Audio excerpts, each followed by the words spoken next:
coming up first. Wall Street Journal comes up next. Modern day debate.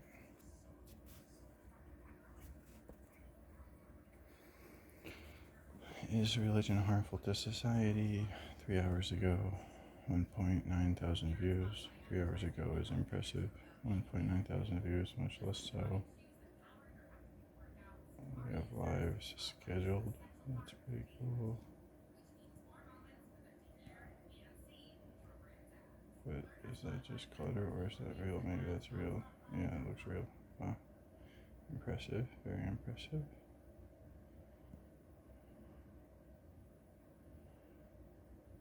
Four days ago was their latest one with 39,000 views. No wonder they come up first on YouTube. Okay. Shorts. Fascinating. What are their shorts like, I wonder?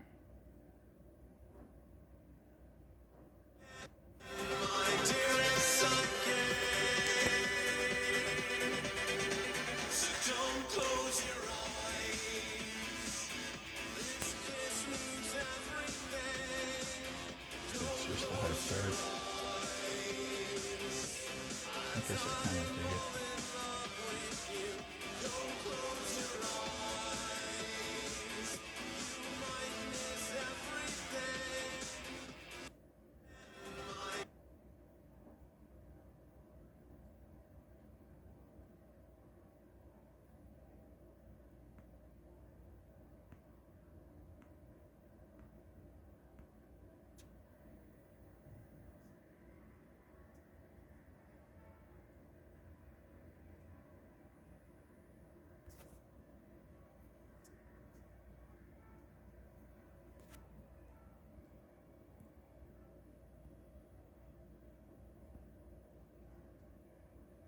Tidra. What's a more interesting debate topic?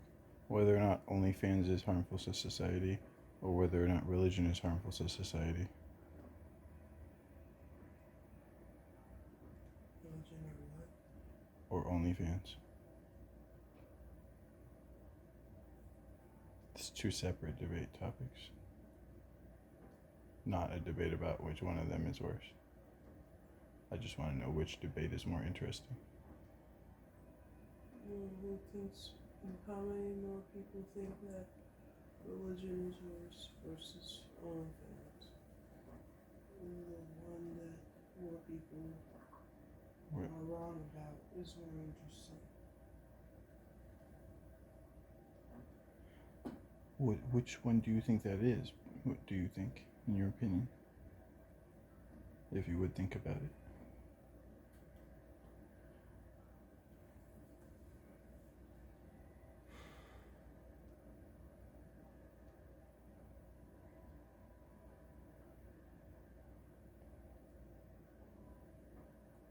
OnlyFans, I guess.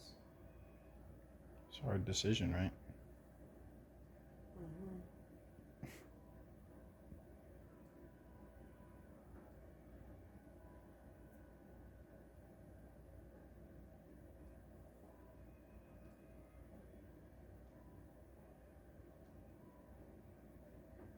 Newark, New Jersey is where Modern Day Debate's next debate conference debate. Make more waves saying OnlyFans is good or religion is bad.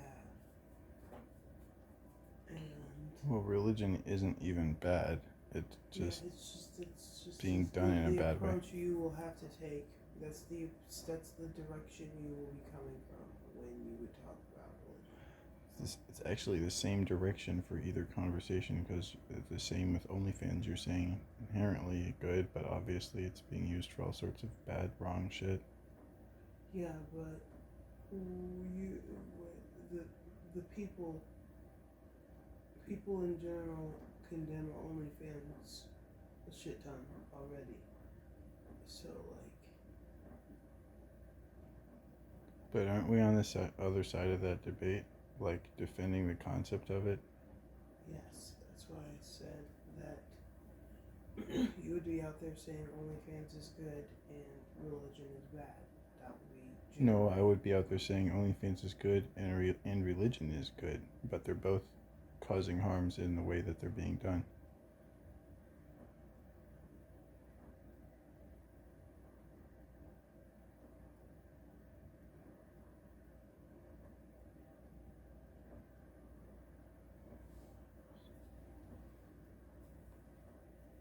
Okay, if that's what you're saying, then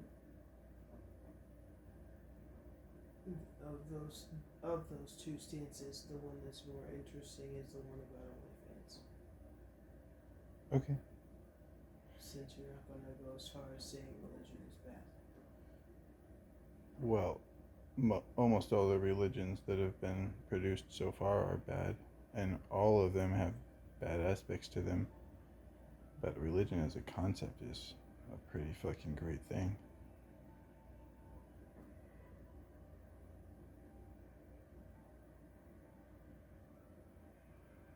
Just having a belief system and a system of morals, that's really all it is. That you So you wouldn't go that out you there form a and community say about. religion is bad, yes? No, it's inherently good. Okay, so then, like I said what I said. Right. Con 5 is happening, including debates like Dr. Lawrence Krauss against inspiring philosophy Mike Jones on Saturday, February 15th, and Andrew Wilson against atheist Okay. Craig McNeil, as well as other debaters, including David Wood and apostate.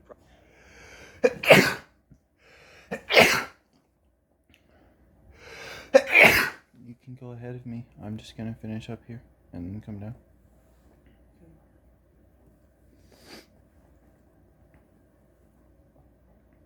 So click below to grab your tickets right now, as some ticket types have already sold out.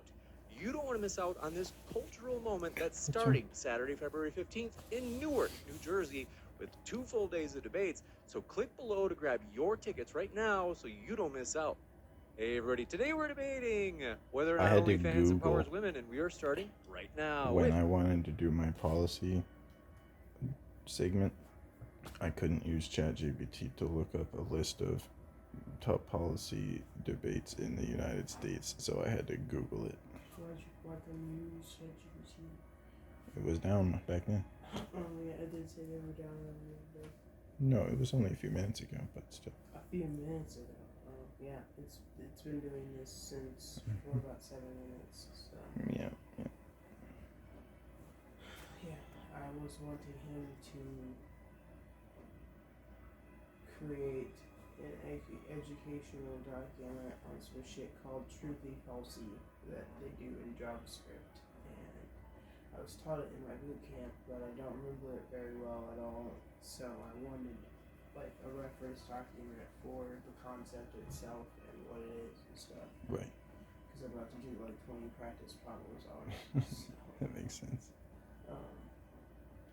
It's good to have something that you can get all your tism energy out on and just be tired. Yeah. Not that you have much energy to get out these days, but you know what I mean. Still helps with the insomnia.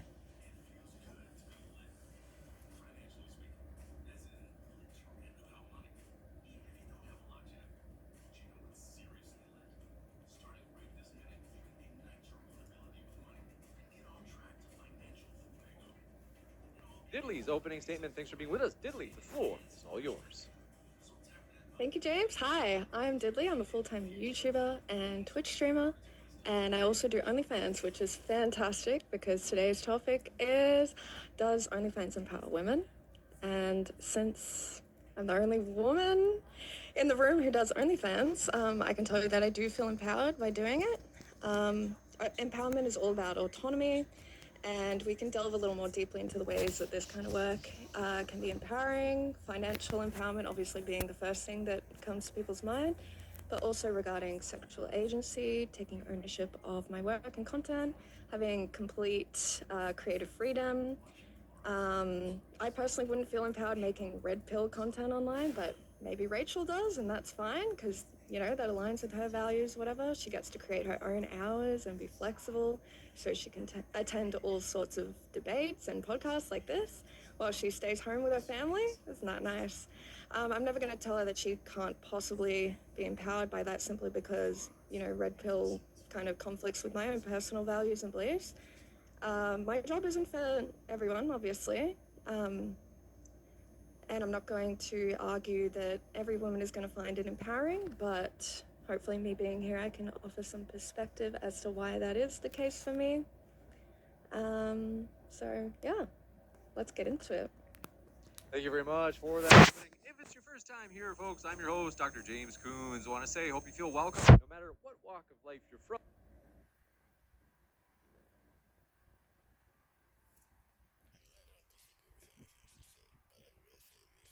It's psychologically unhealthy. All right, let's proceed. Modern Day Debate is a fully neutral platform hosting only debates. Don't forget to hit that subscribe button as we have many more debates coming up, including, as you can see at the bottom right of your screen, Andrew Wilson collides with Craig McNeil, the atheist, on Christian versus secular humanist ethics at DebateCon 5 in Newark, New Jersey. You don't want to miss it. Click on the link for tickets below. Meet Andrew and Rachel, who will also be there in person. You don't want to miss it, folks. Check out that link right away. But with that, we're going to kick it over to Rachel for her opening as well. Thanks for being with us, Rachel. Thank you, James, for having me. Thanks, Diddley, for being here and offering your side of the debate here. I do want to start by saying I wouldn't call myself a red pill content creator. If you go to my YouTube channel, I actually have several videos critiquing the red pill. I think they get some descriptors right, and I think they get some of their a lot of red pill content creators say they don't make prescriptions, but those who do, I tend to disagree with. So I don't really call myself red pill. I don't think the red pill community would accept me. They would say she's not one of us. So just wanted to clear that up. But Dilly did mention that usually when people think of OnlyFans empowering women, that the first thing that comes to their mind is financial empowerment. And I think this is one of the big points of this debate is going to be the fact that only a very small handful of content creators on OnlyFans or other sites like OnlyFans make a lot of money. It's the vast majority of subscribers subscribe to the top one. That's basically true about anything anyone does, so that's a very boring and stupid point. 0.5% of creators.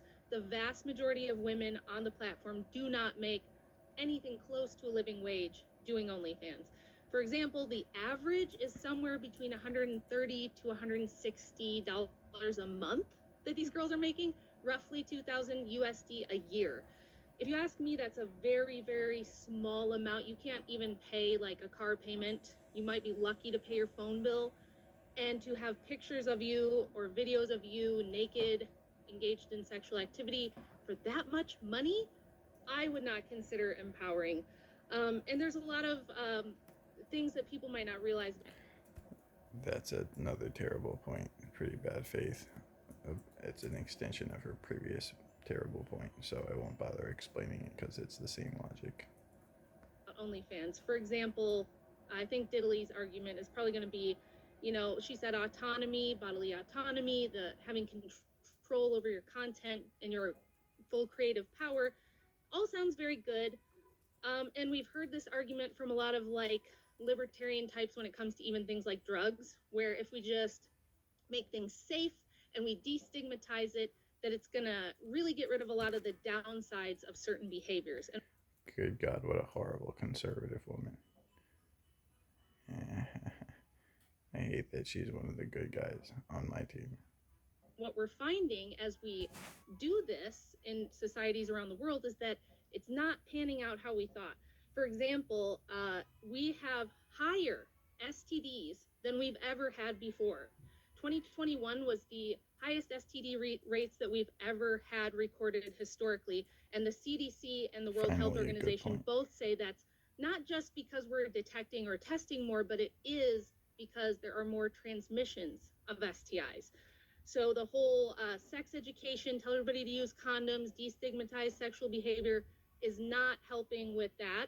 It's not helping much with abortion rates. It's not helping much with unwanted pregnancies, despite everybody having access to birth I control wonder and what her sex position on education. abortion is. And we're seeing the same thing with OnlyFans. There's been this Are you big actually argument from pro-life? certain lobbying organizations and NGOs that if we make sex work legal and we destigmatize it and we can regulate it, we can make it safe, and all these downsides are going to magically disappear. Those And things that's not do what need we to see. happen. What we see is that when we have things like OnlyFans, where now there are more women in the world engaged in sex work via OnlyFans than ever before in human history, according to Georgetown University. So what we're seeing is not that it's getting rid of the problems of sexually immoral behavior. We're seeing that when you expand the sexual marketplace, you may get you could theoretically get some of the benefits that Diddley's talking about, but what we see is that we have massive downsides. So in countries where this is legal and you can have OnlyFans and there's free porn everywhere or paid subscription porn everywhere, you have Oh, that's interesting. She put benefits in air quotes, meaning she doesn't consider them to be benefits. That's fascinating. higher inflows of human trafficking and sex trafficking. And on the OnlyFans site itself, there's been a lot of reports of underage kids being able to fake their IDs and get on there as creators. We're seeing a lot of e-pimps, basically, who run accounts and exploit vulnerable women, run their social media accounts for them, have chatters that chat on their behalf and things like that. So that, in addition to leaks, we have all the content being leaked all the time. Very famous creator named Nala Ray, her stuff's out there everywhere. It doesn't matter that she deleted her OnlyFans. You can find it very easily.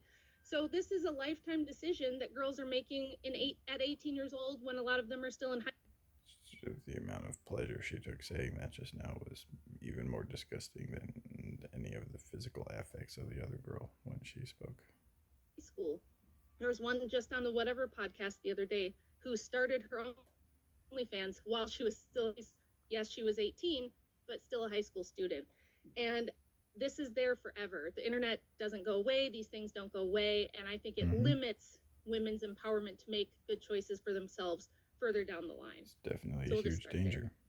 Thank you very much for that opening as well. We're going to kick it into the open dialogue. As I mentioned, folks, you don't want to miss it. Mrs. Wilson and Andrew Wilson will be at DebateCon in Newark, New Jersey. That's in just 2 weeks. So check that link for the tickets in the description box. With that, ladies, the floor is all yours for open dialogue. Sure, I'll start. So the first thing you brought up was that the majority of women who do OnlyFans only make a small amount of money, which of course is true. But does this mean you can see that it is empowering for women who make a lot of money? It depends on what you mean by the word empowered. If you think that, having a lot of money is It depends on what the definition of the word is. All right, Bill Clinton, that's as far as you go for today.